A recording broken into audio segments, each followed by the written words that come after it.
ils couperont tous les arbres jusqu'au dernier. Voilà. Donc ça, c'est ce que je vous avais montré l'autre soir. Là, on est dans un parc. Alors voilà ce que j'ai vu l'autre jour, alors qu'avant il y avait plein d'arbres. Je vous montre. Hop. Voilà. Et il y a encore plein d'autres endroits où il n'y a plus du tout d'arbres. Ils ont dû en couper une bonne centaine, je pense. Facilement. Et comme dit la citation de je sais plus qui, les forêts précèdent les peuples, les déserts leur succèdent. Donc voilà, voilà ce qu'on trouve de plus en plus partout dans le monde, et même au niveau local.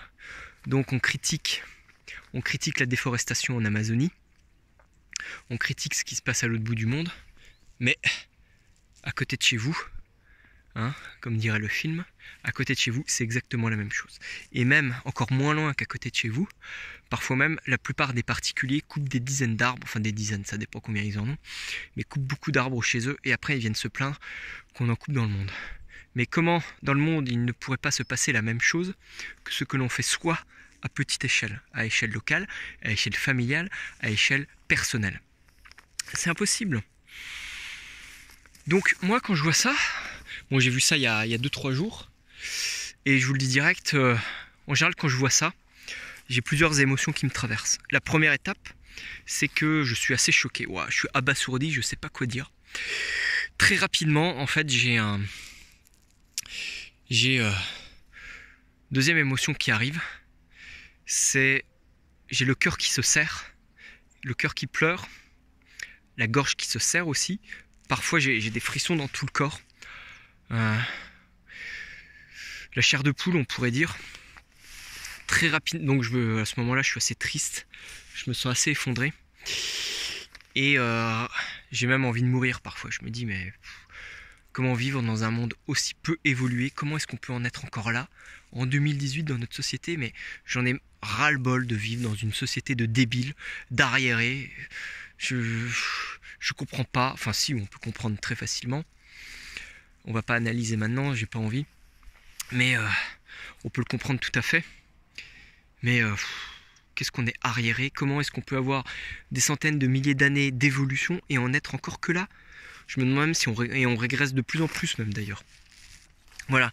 Donc très rapidement en fait je me dis mais vivement que l'espèce humaine disparaisse de la Terre. Vivement qu'on s'autodétruise. Vivement l'effondrement mondial. Vivement que 90-95% de la population meure. Et qu'on n'en parle plus quoi. Voilà. Parfois même après, j'ai envie de la faire à la Dragon Ball Z. C'est-à-dire j'ai envie de faire un peu à la Vegeta quand il a le M de Maldushi et qui se fait exploser pour tuer Boo, le gros Boo. Voilà pour les fans de Dragon Ball Z qui se souviennent de ce passage quand il dit adieu à son fils Trunk et donc il se fait exploser pour Boo. Mais à une échelle, je m'imagine monter dans le ciel, me concentrer toute mon énergie et exploser. Sauf que là, au lieu de tuer juste Boo, et sur un certain périmètre de centaines de mètres ou de kilomètres, je ferai exploser la Terre. Bon, en même temps, je me ferai exploser aussi, comme ça on serait tranquille. Hein. Mais des fois, je me dis, comment est-ce qu'on peut encore accepter que l'espèce humaine soit sur Terre? Comment est-ce que la Terre, bon la Terre elle commence à se révolter, l'espèce humaine un petit peu, mais je me dis, mais comment la Terre elle peut encore nous accepter quoi? On est un cancer, on a un virus, on est des poux, et elle ferait bien de nous éjecter vite fait. Ou alors elle est tellement sage qu'elle attend qu'on s'autodétruise, mais en risquant de la tuer elle-même. Voilà, je sais pas, donc attendez, j'ai pris quelques notes, je regarde.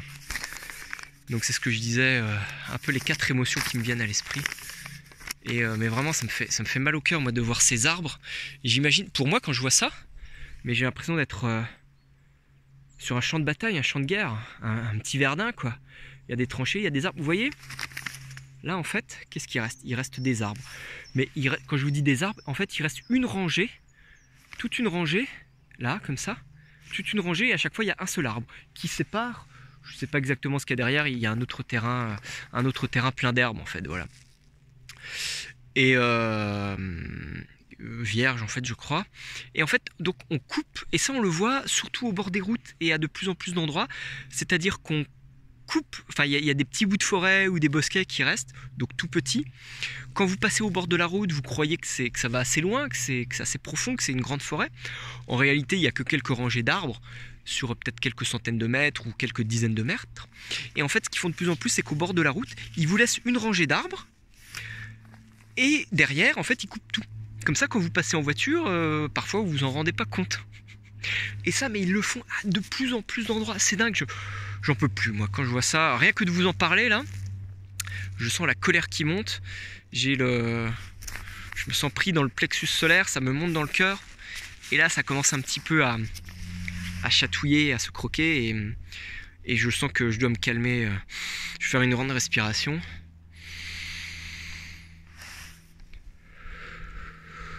Pour me calmer, quoi. Et donc, quand je vois ça à chaque fois, mais c'est ce que je disais dans la dernière vidéo, c'est que l'espèce humaine, elle est finie, je vous le redis. Il faut que l'espèce humaine évolue au-delà du mouton blanc et du mouton noir, parce qu'on est dans une impasse évolutive. Blanc ou noir, ça reste un mouton et on se fait tondre, d'accord? Parce que là, les arbres, ils vont pas s'arrêter, ils vont les couper un par un, 10 par 10 ou 100 par 100, les couper de plus en plus, et à un moment donné, il n'y aura plus d'arbres. On pourrait même pousser la réflexion à l'extrême, à l'absurde, et on pourrait dire il y a de plus en plus de sécheresse, on manque d'eau, bah tiens, les arbres en plein été, il y en a, ils peuvent pomper 500 litres d'eau, bah on n'a qu'à couper tous les arbres, comme ça il n'y aura plus du tout de problème. Bah là je crois qu'il y a des mecs qui s'en vont, qui ont coupé du bois ou je sais pas quoi, et on pourrait dire bah on va couper tous les arbres, comme ça on aura plus d'eau pour l'espèce humaine. C'est la même logique que les chasseurs qui nous disent bah il faut tuer telle ou telle espèce de nuisible parce qu'ils ils tuent les petits rongeurs ou les petits gibiers, et l'homme n'en a plus assez. What the fuck, quoi. Qu'ils aillent tous se faire foutre. Voilà. Et donc finalement c'était la ferme autonome qui avait fait une vidéo sur le sujet, sur l'île de Pâques justement, qui vous avait tout expliqué, donc je vais pas le reprendre en détail. Et c'est vrai que moi, en 2010, quand j'avais vécu un an à Tahiti, j'en avais profité pour aller à l'île de Pâques, parce que l'île de Pâques, elle est à mi-chemin entre Tahiti et Santiago du Chili. Voilà, donc vous avez un vol qui fait l'aller-retour, et donc on peut s'arrêter, je m'étais arrêté 4 jours, et il y avait eu au final, j'y suis resté une semaine parce qu'il y avait eu un tremblement de terre à Santiago du Chili avec un tsunami qui arrivait en direction de l'île de Pâques. Donc on a eu une alerte, l'aéroport de Santiago du Chili a été détruit et donc je suis resté bloqué une semaine au lieu de 4 jours. Voilà, c'était assez drôle en fait. On a été évacué en haut de l'île parce que l'île elle est inclinée comme ça. Vous voyez, ici c'est au bord de l'eau et l'autre côté c'est un peu élevé, donc on savait pas trop de quel côté allait arriver le tsunami, on n'avait pas trop d'informations. On a eu une grosse vague, une vague moyenne. Voilà, moi je trouvais ça drôle. Ça fait 3 jours de plus de vacances, c'était agréable. Et alors à l'époque en 2010 je faisais pas vraiment attention à l'écologie, la nature, j'étais pas encore dans ce move là. Moi j'étais encore un bon citadin qui aimait bien aller faire la fête en ville, dans les bars et tout ça. J'aimais bien encore me bourrer la gueule à l'époque. D'ailleurs ça a été l'année en arrivant à Tahiti où j'ai arrêté tout ça. J'ai eu une prise de conscience en fait. J'ai voulu arrêter, j'ai voulu me calmer, ça a été le moment. Et donc en fait j'ai pas fait gaffe s'il y avait des arbres, je pense que j'en ai vu un ou deux quand même. Mais j'ai trouvé bizarre, à l'époque je m'étais quand même fait la réflexion, je me dis mais c'est bizarre qu'ils aient pas replanté plein d'arbres. Voilà, parce que l'île de Pâques elle est superbe, mais il n'y a même pas un cours d'eau naturel. Alors maintenant je sais pas. En plus il n'y a pas longtemps j'avais vu un reportage sur l'île de Pâques où il vous montrait qu'en fait elle était victime de son succès.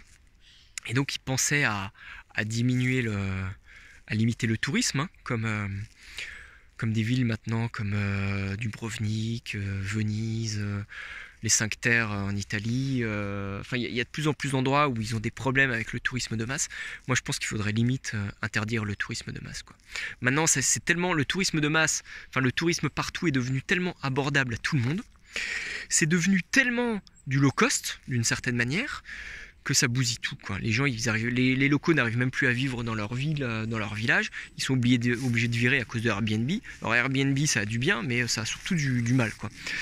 Donc c'est le système d'hôtellerie qu'il faut tout changer, mais d'une certaine manière, il va falloir, on va pas pouvoir continuer dans ce tourisme. de même qu'avoir des avions qui volent et tout ça, on devrait donner un quota, en fait. On devrait diminuer un quota. Vous avez le droit à tel quota. Enfin, pour l'instant, on ne peut pas interdire l'avion, mais on pourrait dire que vous avez un quota de tant de kilomètres ou de tant de pollution, de je sais pas quoi en avion, donc vous pouvez faire tant de kilomètres en avion par an. Voilà, point. Ou un vol par an. Vous pouvez prendre un vol. Alors, vous avez le droit de prendre un vol pour aller de faire Paris-Nice, ou alors un vol pour faire Paris-Bangkok, je sais pas quoi. Voilà. Un seul, et point, c'est tout. Et basta, quoi. Et on se limite. Voilà. Et on... Parce que maintenant, la plupart des endroits, on peut les voir à la télé, on sait comment c'est. Et finalement, visiter, c'est très bien.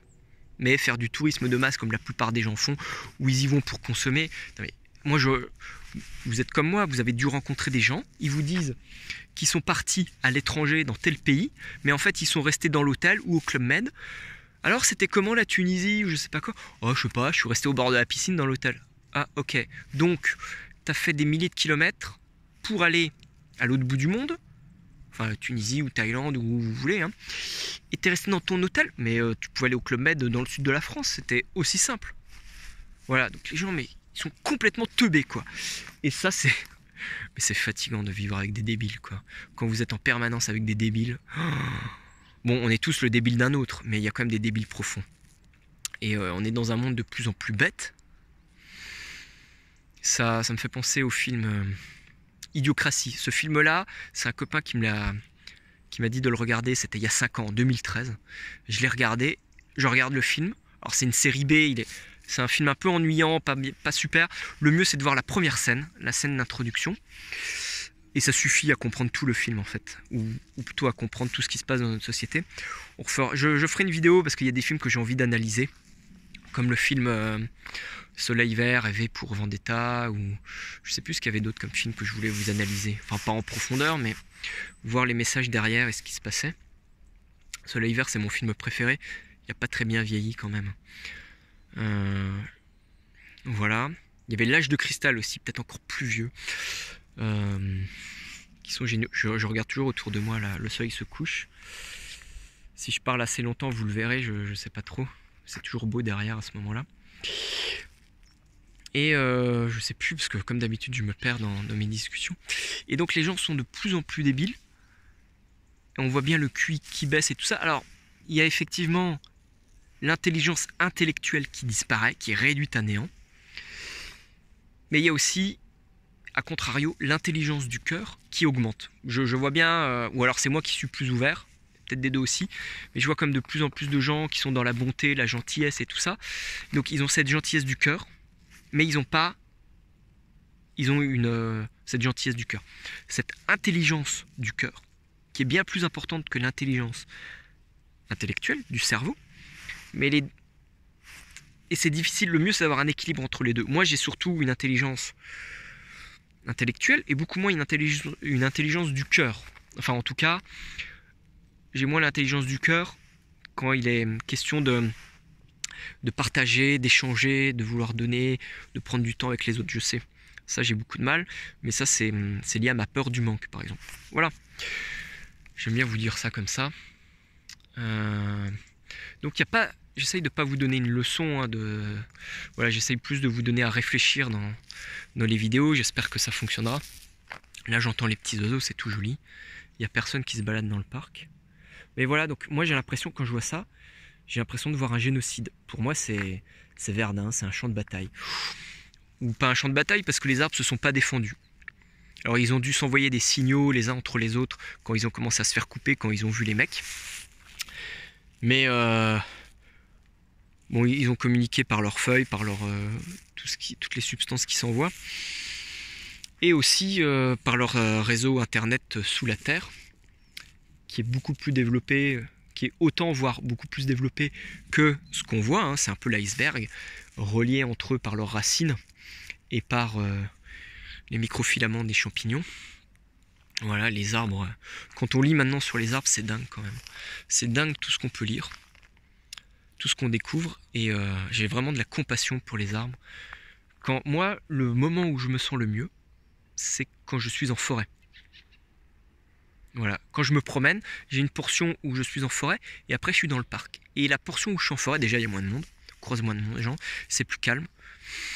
Je suis beaucoup mieux, on respire mieux, c'est calme, on peut regarder les arbres, je me sens vraiment bien. Et dès que je sors de la forêt, j'ai le mental qui recommence à partir un peu plus. Voilà, je sais pas vous comment c'est. Je sais pas si vous vous êtes fait toutes ces réflexions que je viens de faire. J'ai même perdu le fil de ma vidéo encore comme d'habitude. Mais je pense que les arbres sont enfin je pense. Il suffit de lire les articles, hein, les arbres sont de plus en plus exploités partout. On voit bien qu'ils sont de plus en plus coupés. Ça disparaît. On vous dit tel arbre il vit. Par exemple là dans le parc, dans la forêt où je suis passé, il y avait un panneau. C'était ils identifiaient différents arbres. Et je crois qu'il y avait le frêne. Alors le frêne il mettait durée de vie 100 à 150 ans, mais exploité à partir de 70 ans. Voilà. Et c'est dingue parce que voilà, donc maintenant on vous coupe des arbres. Alors, par exemple, près de chez moi, il y a un immeuble. Enfin, il y a des immeubles, des petits immeubles. En fait, ils ont un peu de verdure au bord de la route et ils avaient planté des arbres il y a quelques années. Ces arbres, ils ont grandi. Donc ils prennent un peu plus de place, ils prennent un peu plus de lumière et ils risquent d'empiéter un petit peu, ils s'approchent près de la route. Et l'autre jour, je passe. En fait, ils avaient coupé les arbres. Et je pense. Et alors, non seulement ils ont coupé les arbres, mais ils en ont replanté des petits. Et c'est ce qu'on fait maintenant. On vous coupe des forêts d'arbres centenaires et on vous en plante des minuscules. Mais les minuscules, ils vont mettre 70 ans avant d'être grands et d'être exploitables. Ou alors on les coupe tous les 10 ans, je sais pas. Maintenant, on met des arbres à croissance rapide, on doit mettre des choses pour les faire pousser encore plus, mais donc c'est de la merde ces arbres là, c'est comme le bétail, les poules qu'on vous tue au bout de 30 jours alors qu'il leur faudrait les laisser vivre plusieurs mois. Donc on les fait grandir à toute vitesse, les poules n'arrivent même plus à tenir sur leurs pattes, elles bougent plus, elles meurent, elles se font piétiner, et les arbres c'est pareil. Donc c'est le capitalisme des arbres. Voilà, c'est de la grande production, c'est la multinationalisation des arbres. C'est un bien de consommation comme les autres. Hein, n'oubliez pas que la prochaine étape, là on est en train de... C'est la nature, mais l'homme, ça va aller très rapidement, quoi. Voilà. On va s'arrêter là. Je crois que j'ai certainement encore plein de choses à dire, mais je vais m'arrêter là. Prochaine vidéo, j'ai une bonne idée, on va parler des campagnes. Allez, ciao.